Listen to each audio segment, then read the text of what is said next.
আমার নিবেদন কবি আর্যতীর্থের বিকর্ণ।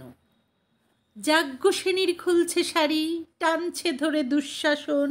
দায় ছিল যার গর্জে ওঠার, নিচু মাথায় সে 5 জন। দুর্যোধনের নগ্ন উরু, ইঙ্গিতে তার ধর্ষকাম। হস্তিনাপুর দেখছে বসে, ধস্ত হতে তার সুনাম।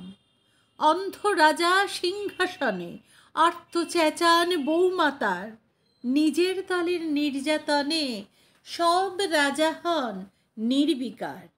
কর্ণ বসে হাসছে হা হা, রাজার দলের লোক তো সে। শর্তবিহীন সমর্থনে তাবো তারাম সুখ বসেই। ভীষ্মদ্রোণ কৃপ নীরব, সরকারি লোক হাজার হোক। খল শকুনি দেখছে সবই, বস্তুত সে ধ্বংস চায়। ঘরের মাটি লাল হয়ে যাক দেশ বিভাগের যন্ত্রণায়। সুশীল সভায় ঘটছে যখন রাজ অপরাধ জঘন্য, ঠিক তখনই তার বিরোধে চেঁচিয়ে ওঠেন বিকর্ণ। বিকর্ণ নন কেউ কেটা লোক, 100 ভাইয়ের একজনা।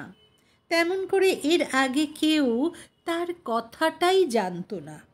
যতুগৃহে কারেন্নিরা, অন্তত তা নেই লেখা। ভীমকে যখন বিষ খাওয়ালো তখনও তার নেই দেখা। কিন্তু যখন প্রকাশ্যতেই কাটছে নারীর আব্রু কেউ, স্তব্ধ জিভের চুপ সাগরে বিকর্ণ হন একলা ঢেউ।